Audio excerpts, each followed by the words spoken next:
Seu sobrenome é trabalho? Você já parou para pensar qual a origem de hoje em dia você numa roda de amigos falar essa frase? Eu sou Carlos Carraro, seja muito bem-vindo ao canal Creme do Milho. E hoje a gente vai tratar exatamente desse assunto sobre trabalho e identidade. Vamos lá, hoje a gente tem uma belíssima reportagem aqui do Instituto Trabalhar.com.br.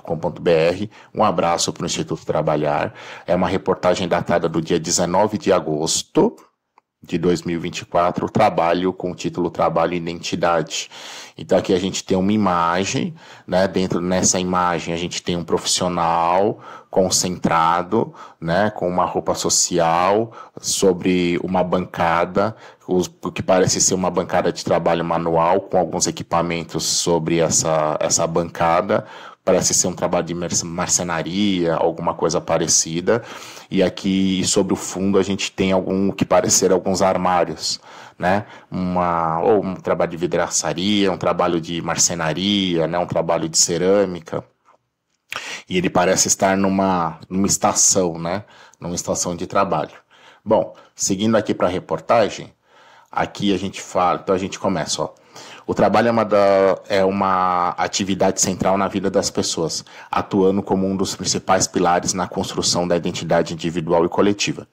Sim, ela não é apenas uma fonte de sustento econômico, mas também um espaço entre o sujeito que busca realização pessoal, reconhecimento social e expressão da sua subjetividade. Através do trabalho, os indivíduos encontram formas de se conectar com a sociedade, de exercer sua criatividade e de estabelecer um senso de propósito e pertencimento. No entanto,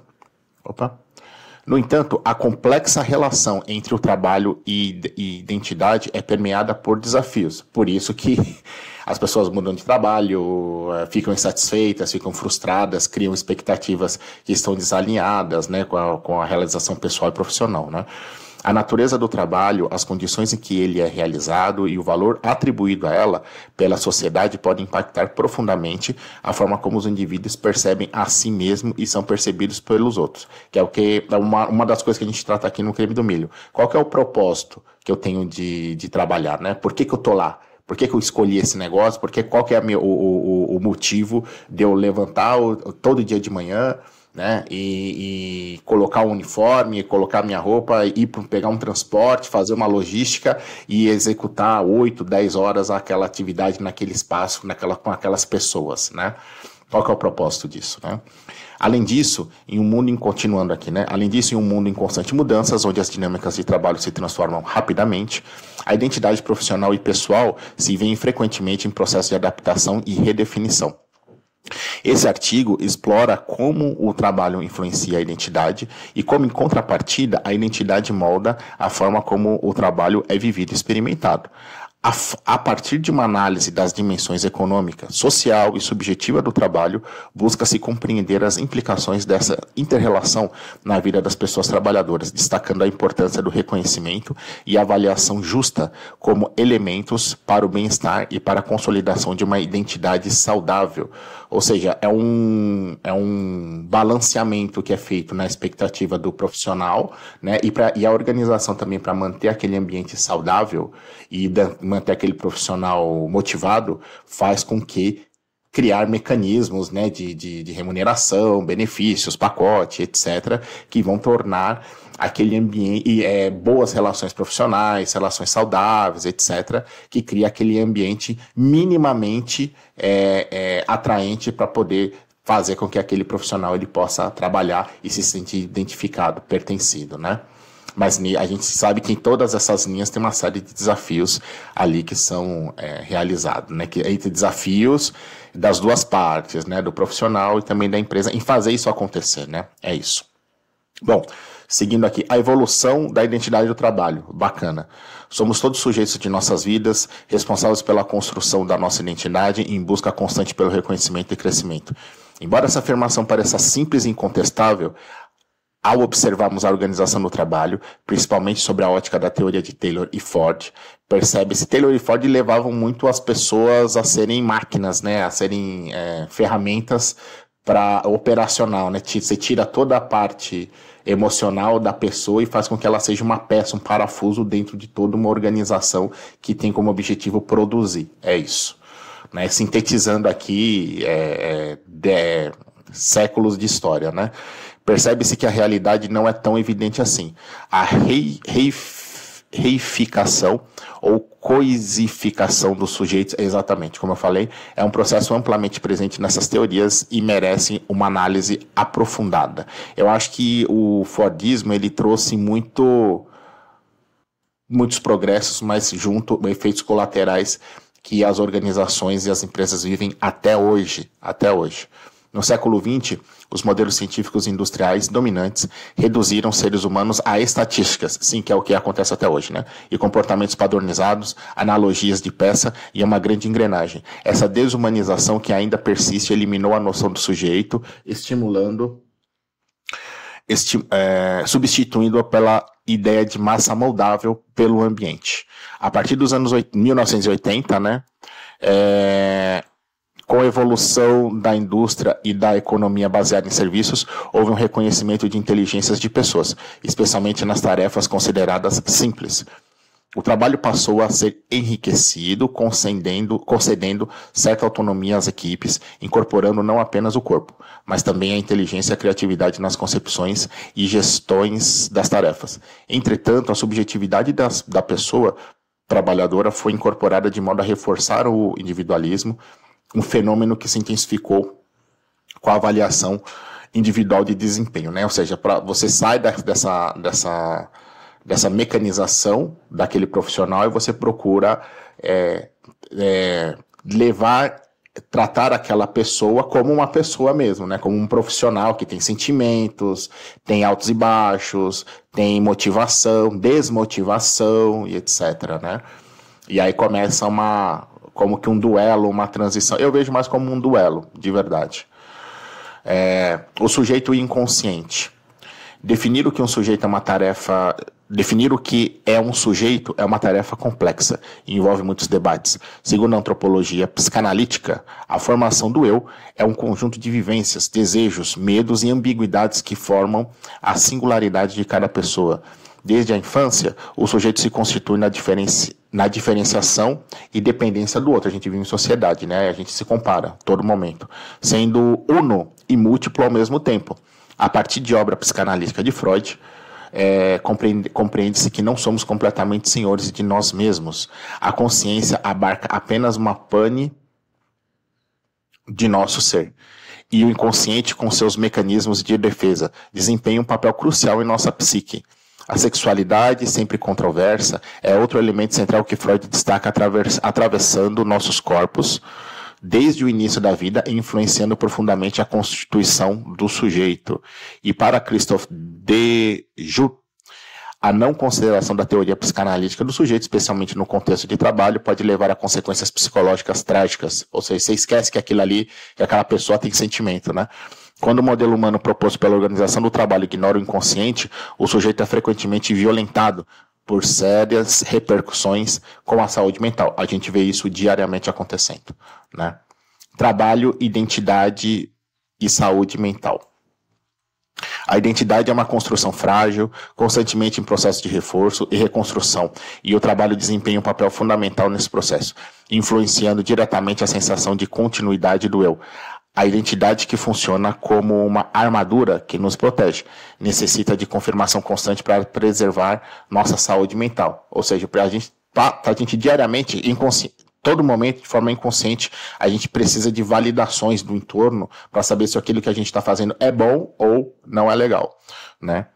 E segundo a psicodinâmica do trabalho, não conheço.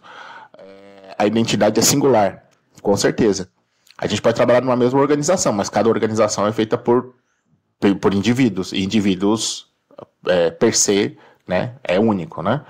Resultando em um trabalho contínuo de unificação psíquica que mantém a estabilidade e a coerência do eu. Essa identidade, no entanto, precisa de ser incessantemente reafirmada, principalmente pelo olhar do outro, como eu falei antes, né? Mas isso não só profissional, isso aí entre amizade, familiar, relação conjugal, entre os amigos, né? Entre os vizinhos. Quando esse olhar é retirado ou nunca existiu, surgem dificuldades na construção de uma unidade psíquica que podem resultar em adoecimento mental, né? Os processos relacionais, especialmente no ambiente de trabalho, nos confronta com a questão de justiça e da injustiça de como somos avaliados pelos outros. O sentimento de injustiça pode penetrar essa armadura, abrindo caminho para o sofrimento patogênico e, eventualmente, para o adoecimento do sujeito. A falta de critérios justos à avaliação, a invisibilidade do trabalho realizado e a ausência do reconhecimento são fatores que podem desestabilizar a identidade da pessoa trabalhadora. Com certeza. Com certeza. São pessoas avaliando outras pessoas, né? E isso aí você tem uma infinidade de subjetividades, comportamentos. É um desafio isso aqui, hein? Sublimação e construção da identidade, né? No contexto do trabalho, é importante também entender o papel da sublimação na construção da identidade da pessoa trabalhadora. A sublimação, conforme proposta por Freud, refere-se ao processo de canalização de impulsos e desejos instintivos em atividades socialmente aceitas como o trabalho. Esse mecanismo é crucial para que o indivíduo possa expressar seus desejos inconscientes de maneira produtiva e criativa, transformando potencialmente impulsos destrutivos em ações construtivas, né? Você vai moldando, né? No ambiente de trabalho, a sublimação se manifesta quando a pessoa trabalhadora encontra no exercício das suas funções uma forma de expressar aspectos profundos da sua psique, como emoção, desejos e valores, né? Isso permite que o trabalho seja não apenas uma atividade econômica, mas também um meio de autorrealização e expressão da individualidade. Exatamente. A gente está ali, né, profissional e indivíduo, né, e pai, filho, namorado, neto, noivo, marido, esposa, né, ao mesmo tempo, não se separa, né. Assim, a sublimação contribui para a formação de uma identidade que, ao mesmo tempo, adapta às exigências sociais e fiel às necessidades internas do sujeito. Ao mesmo tempo, o processo de sublimação coloca em evidência a tensão entre a adaptação às normas sociais e a busca pela autenticidade. A gente vê isso diariamente nos desafios de diversidade e inclusão. Esse é um fato dado que 98% das empresas no mundo têm dificuldade em lidar com esse aspecto de diversidade e inclusão, né? Muita narrativa, pouca ação. O desafio moderno para a pessoa trabalhadora é encontrar um equilíbrio entre essas forças, garantindo que sua identidade seja construída de maneira que respeite tanto suas necessidades internas quanto as demandas externas. O trabalho, portanto, assume uma dimensão subjetiva complexa, onde a identidade é constantemente negociada e redefinida. O trabalho e o desafio da identidade. Somos parte de uma coletividade que tem suas demandas e os desafios, e o desafio é equilibrar essa tensão entre o indivíduo e o coletivo. A identidade é fortalecida quando o trabalho é visível, avaliado com critérios justos e realizado em consonância com os desejos, necessidades internas e sonhos individuais. A psicodinâmica do trabalho alerta que em muitas situações em que todas essas demandas não são consideradas, o sujeito é derrotado e acaba enfrentando crises em sua identidade. Por outro lado, contextos favoráveis ao prazer e à sublimação podem ser muito benéficos ao reforço da identidade e, consequentemente, à saúde mental. O trabalho, portanto, não é apenas um meio de sustento, mas um dos grandes alicerces da constituição do sujeito e de sua rede de significados. Ele está intimamente ligado à constituição de identidade e da subjetividade, e o reconhecimento de que é feito é fundamental para promover a saúde mental. Ou seja, eu poder ser quem eu sou no ambiente que eu trabalho, e querer ser não quer dizer você ser uma pessoa explosiva, que trata o outro com desrespeito, que você se identifique, você possa ser você, o seu indivíduo, né, 100% dentro daquele ambiente, mas respeitando a coletividade que aquele ambiente proporciona para poder você não ferir e não machucar quem está ali no seu redor, né? Pela forma de falar, pela forma a socialização ali, ela é um fator importante, né? E aqui a conclusão. A relação entre trabalho e identidade é profunda e multifacetada, permeando todas as dimensões da vida do ser humano. O trabalho não apenas molda a identidade, mas também é moldado por ela, em um processo contínuo de construção e reconstrução.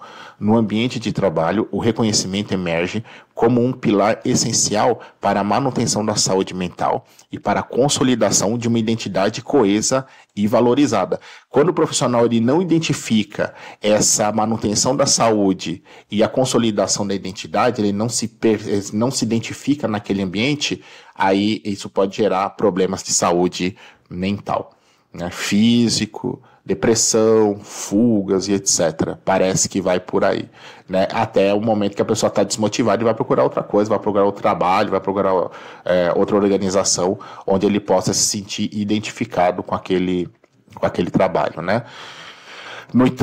No entanto, quando o trabalho é desvalorizado, invisibilizado ou sujeito a critérios de avaliação injustos, que acontece isso diariamente, a identidade da pessoa trabalhadora é posta em risco.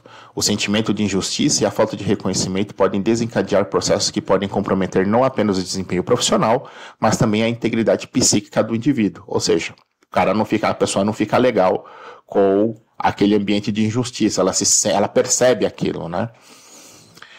Portanto, para que o trabalho seja uma fonte de realização pessoal e profissional, é imperativo que as organizações reconheçam a singularidade de cada pessoa, valorizem o esforço e a criatividade empregados nas tarefas e criem ambientes onde o trabalho realizado seja visível, justo e alinhado com os valores e aspirações de cada um. Somente assim, o trabalho poderá cumprir seu papel essencial na formação e no fortalecimento da identidade, contribuindo para uma vida mais plena e significativa. Belíssimo texto, ele entra com profundidade na parte psicológica aqui, né, desse trabalhador.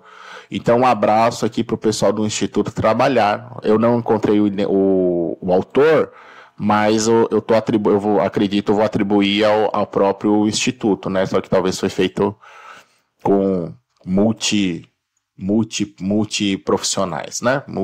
Então, vamos lá. Galera, quais são os meus 2 centavos aqui? O maior desafio que está na mesa desde que a Revolução Industrial ela aconteceu, ou seja, lá de alguns quase de muitos anos atrás, é o seguinte: se encapsulou esse indivíduo, esse profissional, e fez com que ele fosse um número, e você simplesmente anula todos os sentimentos, todas as emoções, as aspirações, as aflições, as decepções que essa pessoa ela tem, porque nós somos indivíduos movidos por sentimentos a todo momento: alegria, expectativa, frustração, tristeza, fome, sede, né? Tem uma série de coisas que vão acontecendo no nosso corpo a todo momento. E aí, o que acontece? O Fordismo, ele fez com que essa mentalidade da Revolução Trabalhadora, da Revolução Industrial, fez com que, depois isso foi sofisticando e fez com que pessoas, todos os sentimentos e toda essa individualidade, ela fosse esquecida. Então a pessoa ela tem que ser quase um robô. E se ela não performa muito bem, é que nem uma peça de computador, uma peça de celular. Eu vou lá, troco aquela peça e coloco outra pessoa para trabalhar. E eu esqueço tudo o que está acontecendo no entorno, o que está fazendo as pessoas terem uma má performance, desânimo, desmotivação e etc. Eu coloco tudo isso em segundo plano e faço com que a pessoa seja um indicador de alta performance como uma máquina, né? O que isso contextualizando hoje? A sociedade atual, ela faz com que automaticamente a profissão ela seja associada a nossa realização, as nossas conquistas. Nós somos associados ao nosso crachá, o nosso cargo, o lugar que a gente trabalha, a empresa, o porte da empresa, o setor, ao quantos cursos você fez para poder você conseguir obter aquele cargo, né? Então isso foi fazendo com que cada vez mais o nosso status, a nossa condição profissional fosse estritamente associada à nossa individualidade. E esse que é o maior problema que existe hoje na sociedade moderna. Eu fico automaticamente associado, as pessoas se dirigem a mim, a quem eu sou, ao que eu estudei, ao lugar que eu trabalho, a quantas pessoas eu tenho, a quantos subordinados eu tenho, a quantos projetos eu tenho, e isso tudo que está ao nosso entorno fica associado ao nosso trabalho. Ou seja, os lugares sociais que eu frequento, o clube que eu frequento, o restaurante que eu frequento, a escola que meus filhos estudam, o carro, o modelo que eu tenho, tudo isso automaticamente as pessoas, de uma forma inconsciente, associam ao sucesso e o mais perigoso, e ao insucesso que eu tenho profissional. Então as pessoas nos definem, a sociedade nos define hoje como pelo bairro que a gente mora, pelo lugar que a gente vive, pelas roupas que a gente usa, pelas marcas que a gente usa. E isso é automaticamente associado à minha condição profissional para eu conseguir esses símbolos que a sociedade espera que eu tenha desempenhando como reflexo da minha performance profissional. Isso é perigosíssimo, porque você anula toda a individualidade e as outras necessidades que aquele profissional ele tem, que aquela pessoa ele tem, né? Então, o profissional, ele é importante. Em momento algum a gente está falando que não é importante, mas ele é um dos fatores que fazem com que a pessoa, o indivíduo, ele tenha uma autorrealização ao se lidar em sociedade. Então, qual que é o grande desafio? O profissional é importante, mas o familiar ele é importante, o bem-estar, a atividade física é importante, a relação conjugal é importante, a relação entre o filho e a família é importante, a relação entre os vizinhos, os amigos, ela é importante, tanto quanto a relação profissional. Mas, atualmente, né, nesse mundo que a gente vive, nessa sociedade que hoje, a narrativa predominante primeiro é a parte profissional, né? Então é o Carlos da empresa X, é o fulano, a fulana na empresa X, é o Carlos empresário, o Carlos que faz os vídeos no YouTube. Isso é muito perigoso. É muito perigoso. E inconscientemente a sociedade ficou moldada dessa forma, né? Então a busca profissional muitas vezes ela acaba atropelando de outros diversos fatores que entram em conflito com o nosso indivíduo, a nossa pessoa. E nesses conflitos, né, faz com que as crises elas apareçam. Então, eu tenho que trabalhar muito, mas às vezes eu não sou um pai tão presente. Eu tenho que trabalhar muito, então eu vou precisar mudar de lugar para continuar trabalhando para aquela empresa, e aí eu levo toda a minha família, porque o emprego ele é importantíssimo, e não estou falando que não é, mas o emprego ele é tão importante que faz com que tenha uma mobilidade familiar para se conseguir manter profissionalmente, talvez um padrão de vida, um estilo de vida, uma autoafirmação para a sociedade daquele lugar, né, que eu estou trabalhando. Então tem essas nuances. Eu acho que o ponto aqui a gente precisa conseguir conciliar todos esses fatores para que a gente consiga, no momento que a gente estiver nessa jornada, ter mais realização, né? Então, considerar o pessoal, profissional e outros fatores familiares, bem-estar, saúde mental, saúde física, e todos esses pratinhos para com que a gente consiga passar a jornada muito bem. E, como consequência, a parte profissional ela funciona muito bem. A gente se identificar também com o lugar que a gente trabalha. Nós somos seres humanos que nós, por instinto, só nos associamos ao que nós nos identificamos, né? Então, há causas, organizações, negócios que a gente naturalmente a gente consiga ter um trabalho que nos forneça naquelas 8, 10 horas que a gente vai ter, uma parte de autorrealização também daquilo que a gente está fazendo. Tá bom? Então esse é o vídeo de hoje, espero que vocês tenham gostado e como eu sempre falo no final, se você gostou, se inscreve, dá o like, dá os seus comentários, que é sempre muito bem-vindo, porque aqui é sempre um espaço seguro onde a gente pode conversar e falar de assuntos de life balance, pessoal, emocional, familiar, saúde mental, que é importantíssima nos dias de hoje, tá bom? Para tudo ficar joinha, tudo ficar o creme do milho. Um abraço, até o próximo vídeo.